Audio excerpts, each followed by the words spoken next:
Fazrul, sebelum kita habiskan ayat yang pada hari ini, ayat yang ke-83, jom kita saksikan perkongsian kita tentang segmen tajwid pada siri kali ini, iaitulah masih lagi kita bercakap tentang kesalahan-kesalahan dalam Al-Quran yang terbahagi kepada dua kesalahan.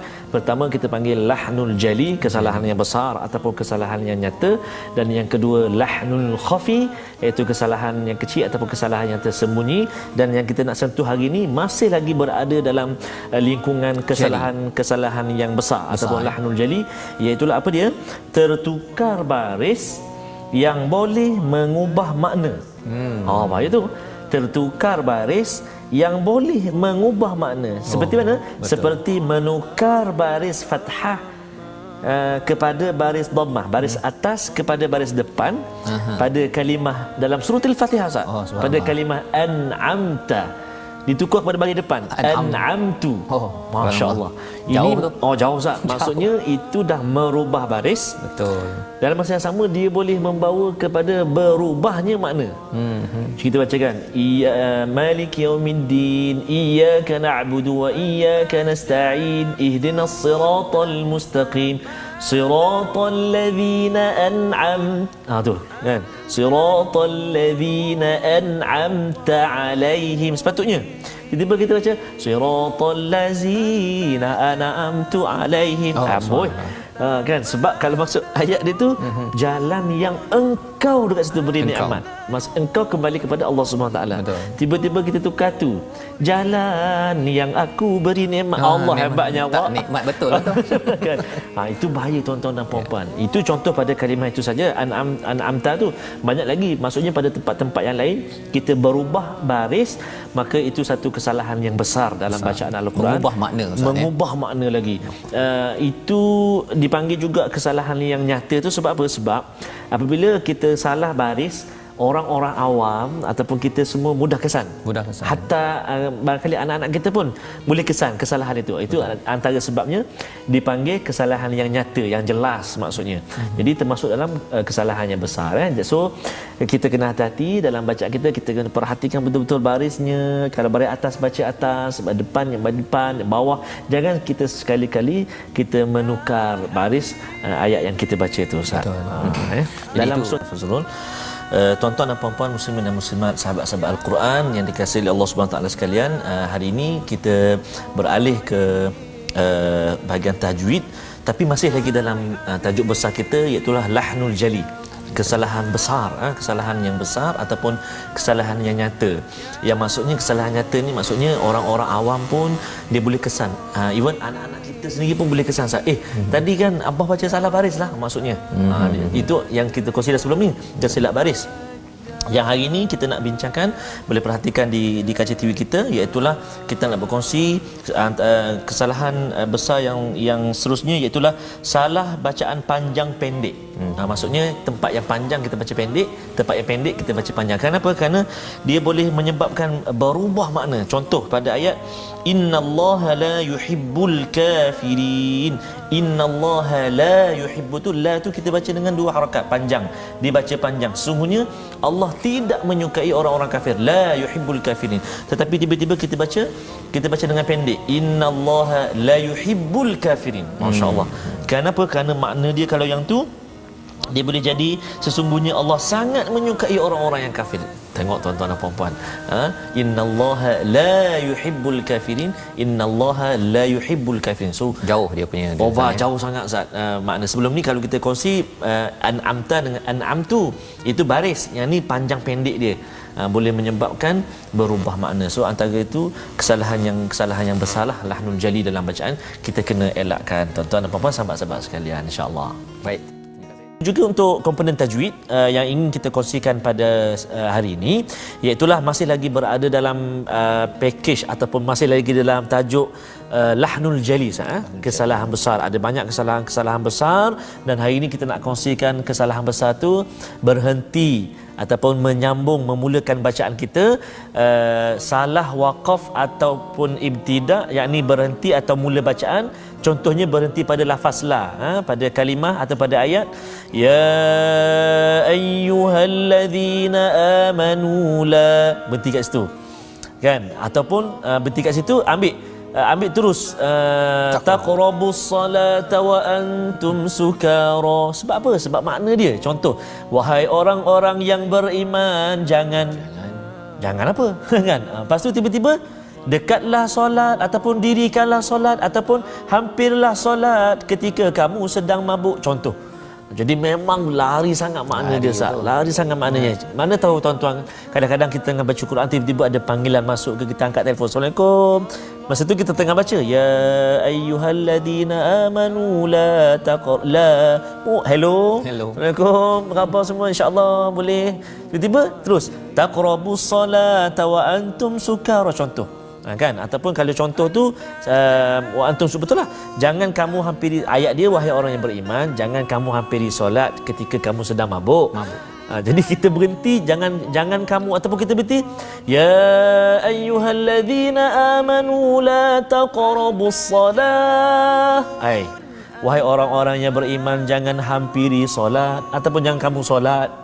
Lepas tu kita sambung wa antum sukara, berbabuklah kamu. Jadi ini kesalahan yang besar, Ustaz. Ya, jadi sahabat-sahabat Al-Quran semuanya, memang kita kena beri perhatian. Ikutlah panduan-panduan waqaf dan juga ibtidak dalam bacaan kita, ataupun inilah Ustaz, kita kongsikan dalam segmen My Quran Time ini, bahawa pentingnya kita mempelajari ilmu tajwid. Kita ma'rifatul wuquf, kita tahu tempat waqaf dan juga ibtidak, Ustaz. Mudah-mudahan dapat beri sedikit manfaat, insya-Allah. Masya-Allah, itu adalah untuk segmen tajwid. Kita ambil masa sikit untuk segmen tajwid, iaitu kesalahan yang khafi, yang tersembunyi, ataupun kesalahan-kesalahan yang kecil. Boleh kita perhatikan di skrin kita berkenaan dengan ta'arif ataupun apakah yang dimaksudkan dengan kesalahan yang tersembunyi. Iaitulah kesalahan ini tidak membawa kepada perubahan makna, seperti meninggalkan dengung, kadar harakat mat tidak sempurna, tebal dan nipis, tafkhim dan tarqiq dan sebagainya. Contoh, kalau kita baca waladdallin dalam surah Al-Fatihah, maka itu kesalahan itu tidak sampai berubah makna. Kita memendekkan, tidak cukup 6 harakat ataupun 4-5 harakat. Itu kesalahan yang kecil yang tidak bawa perubahan kepada makna. Maknanya kalau lawan kepada kesalahan kecil ni, kesalahan yang besar. Disebut kesalahan jali. Itu kesalahan yang jelas. Itu semua orang boleh faham. Orang awam pun boleh faham. Dia tak belajar tajwid sangat pun dia boleh tahu kesalahan tu. Contoh dia baca siratal ladzina an'amtu alaihim. Ini jangan kata Bilal, satu masjid boleh tegur. Boleh tegur kan? Mana ni kesalahan yang begitu jelas. Contoh dia baca bismillahirrahmanirrahim. Itu kesalahan yang semua orang tahu. Adapun kesalahan yang kecil ini, kesalahan yang orang-orang yang mendalami dia dapat tahu.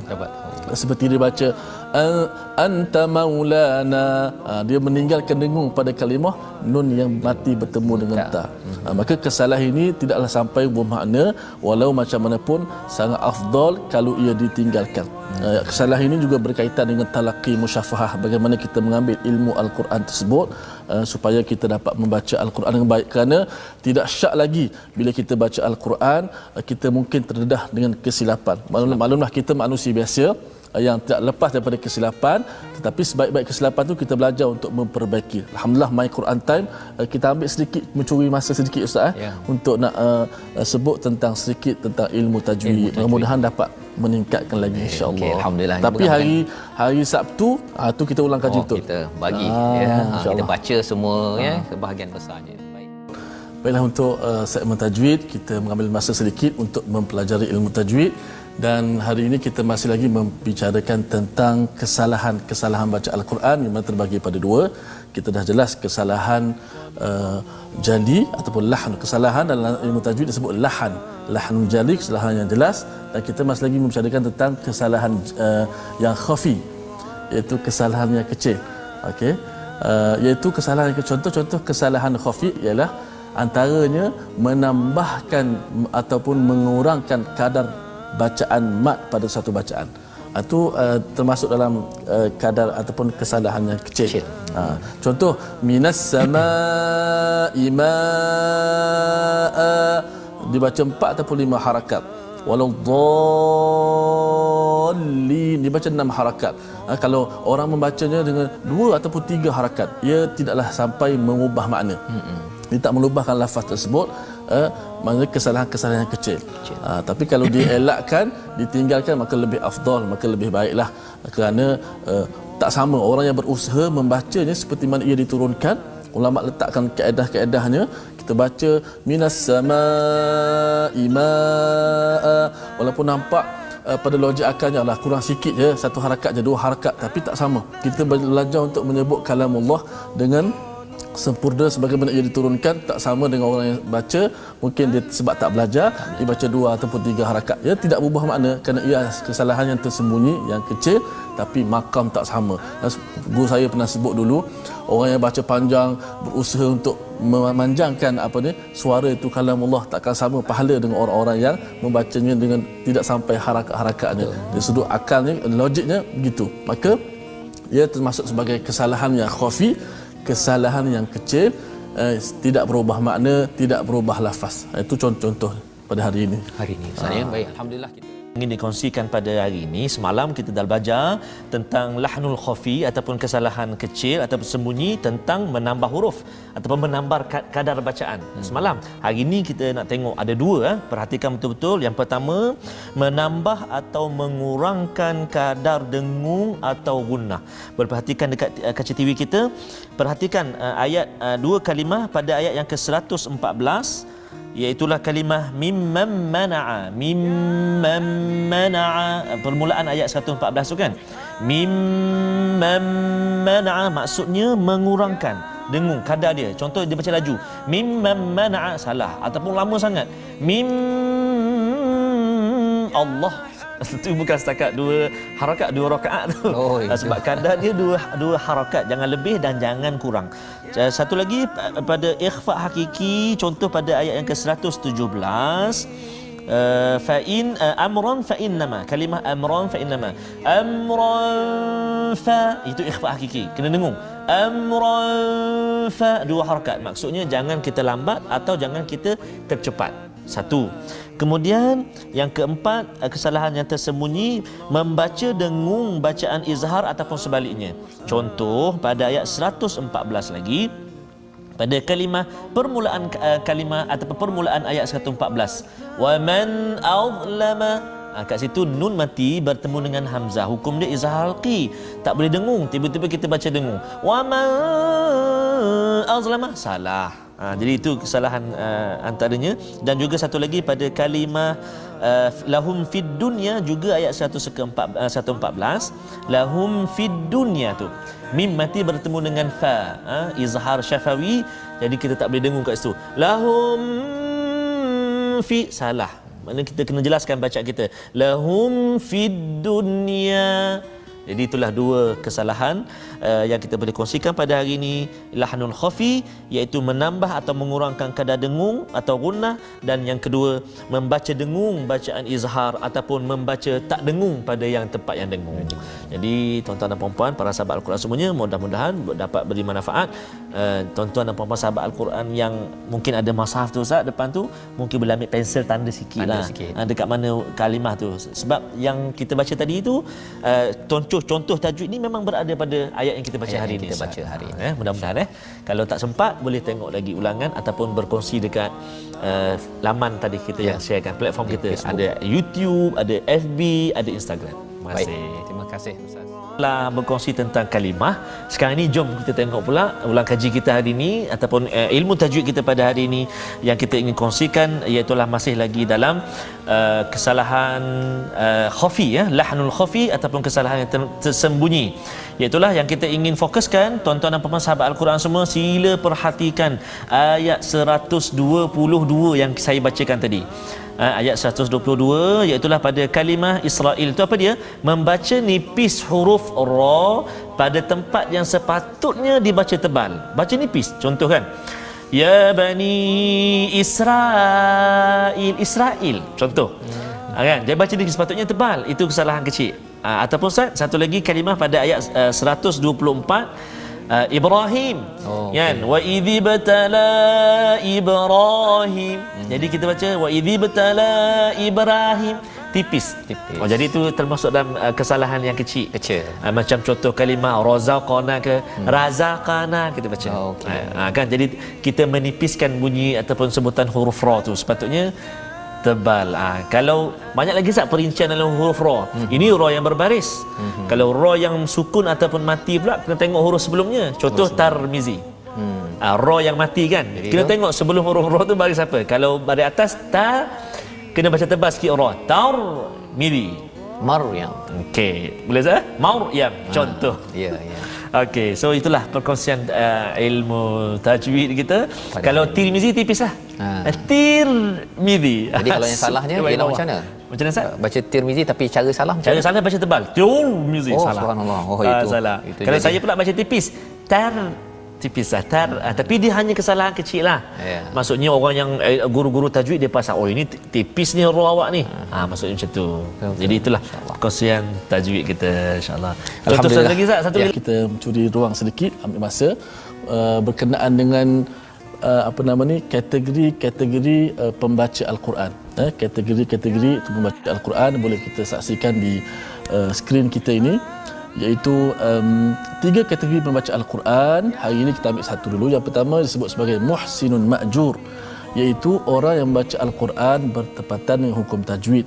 Dengan maksud kumpulan pertama, dia membaca Al-Quran dibaca ikut hukum tajwid, dibaca dengan sebagaimana yang telah dijelaskan disiplin-disiplin ilmu tajwid, dia ikut semua, dijaga hukum mak, dijaga huruf-huruf dan sebagainya, maka dia diberi pahala atas apa yang dibaca. Maka kita ikhlaskan niat kita untuk membaca Al-Quran. Sebagaimana hadis Nabi SAW, hadis yang sahih berkenaan golongan yang membaca Al-Quran dan mahir yang membaca Al-Quran, dia bersama para malaikat yang mulia. Satu motivasi kepada kita semua untuk terus belajar. My Quran Time, kita ambil peluang untuk buka mushaf Al-Quran dan kita cuba baca dengan bacaan yang terbaik dan kita faham pula makna dia. Moga-moga Allah Ta'ala berikan kepada kita ganjaran pahala, insya-Allah. Amin ya rabbal alamin. Semoga ia dimudahkan urusan kepada kita Ustaz ya, pasal Allah dah berjanji dah, walaqad yassarnal qur'ana lizikr fahal min muddakir. Kami telah mudahkan ya. Memang Quran ini kita bukan orang Arab kan. Orang Arab pun sebenarnya ada yang tak boleh nak membaca, memahami isi kandungannya. Betul. Yang kita doakan Allah mudahkan, dan inilah salah satu platform yang kita sama-sama bersahabat, kita sama-sama mendalami Al-Quran. Maka mari kita untuk segmen tajwid, insya-Allah pada hari ini kita nak membicarakan sambungan semalam tentang 3 kategori pembaca Al-Quran. Iaitu yang pertama kita telah terangkan, yang pertama iaitu muhsinun ma'jur, orang yang baca Al-Quran bertepatan dengan hukum tajwid, maka dia mendapat pahala sebagaimana apa yang dibaca. Pada hari ini kita nak terang tentang kategori yang kedua, iaitu musiun ma'jur. Apa yang dimaksud dengan musiun ma'jur? Iaitu orang yang membaca Al-Quran tidak bertepatan dengan hukum tajwid, tetapi ada tapi kat situ, terus belajar dan berusaha memperbaiki bacaannya. Mungkin bacaan dia ada kurang sedikit, gunnahnya tak tepat, mungkin dia punya kadar harakat panjangnya tidak begitu mencukupi, ada kesalahan-kesalahan kecil yang dilakukannya, tetapi dia berazam nak belajar. Dalam keadaan dia nak belajar dan memperbaiki bacaan, dia mencari guru pula untuk membetulkan bacaannya, maka dia tetap mendapat pahala insya-Allah daripada Allah Subhanahu Wa Taala, sebagaimana hadis yang sahih daripada Aisyah radhiyallahu anha, Nabi menyebut golongan yang membaca Al-Quran wa yatata'u fihi, susah baca Al-Quran, tersekat-sekat, mengangkat-angkat mungkin, dan wa huwa alaihi syaqqun, rasa payah bacaan itu. Kata Nabi SAW, dia mendapat lahu ajran, dia mendapat 2 pahala pula. Ini satu galakan, motivasi yang Nabi beri kepada kita. Jangan kita rasa aku tak boleh baca Quran, takut salah, lalu tak baca Quran. Jangan. Quran kita kena belajar dan berusaha dan berazam, aku nak baca Al-Quran sehingga aku dapat baca Al-Quran dengan baik. Maka Nabi tak tinggal kita dapat 2 pahala. Kata para ulama, pahala dia bersusah payah baca Al-Quran, salah dia tetap ulang dan sebagainya, dan pahala dia membaca Al-Quran. Moga-moga kita terus bersemangat membaca Al-Quran. Baik, alhamdulillah. Berkenaan dengan tajwid yang kita ingin kongsikan pada hari ini, semalam kita telah sebut Ustaz, berkenaan dengan, sebelum saya sebut yang ini, semalam kita sebut kategori pembaca Al-Quran, musiun athimun, yang berdosa. Siapa dia orang yang baca Quran yang berdosa ni? Dia baca Al-Quran tapi banyak berlaku kesalahan-kesalahan besar sehingga merubah makna dan sebagainya. Dan dengan sebab dia tak belajar, sengaja tak belajar, itu bahaya. Itu yang semalam. Baik, jadi hari ini kita nak masuk segmen yang baru, 5 perkara yang perlu diketahui untuk membaca Al-Quran dengan betul dan fasih. Juga setengah-setengah ulama tajwid katakan rukun tajwid. Yang pertama, mengetahui setiap makhraj huruf hijaiyah, makharijul huruf. Tahu contohnya makhraj al-halq, kerongkong atau tekak atau halqum, ada 6 huruf dan ada 3 stesen Ustaz. Untuk 6 huruf ini ada 3 stesen, atas kali dekat dengan anak tekak, pertengahan dan juga pangkal. Jadi sebab tu penting kita kena tahu. Contohnya huruf ha pedas ataupun huruf ain, dekat mana keluar dia? Dia dekat tengah ni. Ha, dekat tengah halqum kita. Kalau pangkal apa dia? 2 huruf, hamzah, ataupun ha. Dan atas kali dekat dengan anak tekak kita ada 2 huruf, kha dan juga ghain. Masya-Allah Ustaz. 6 huruf tu ada berbeza-beza tempat keluar dia Ustaz. Sebab itulah tadi Ustaz sebut kita kena jaga bacaan kita, dan cabaran kita bila Ustaz sebut tadi, contoh nak tukar kiblat kan? Cabaran kan? Sebab nak ubah kebiasaan. Jadi begitu juga dengan tajwid Al-Quran ini ataupun cara kita baca Al-Quran ini, kita nak ubah bacaan kita daripada kita baca Bismillahirrahmanirrahim wadduha walaili iza saja. Tak buat apa-apa, duduk saja je. Contoh tuan-tuan, contoh kita nak ubah yang itu. Wadduha ada pedasnya kan. Walaili iza saja. Contoh. Jadi memang ada cabaran, tapi itulah untuk mendapat nikmat apa? Al-Quran yang Allah Taala turunkan pada kita, insya-Allah.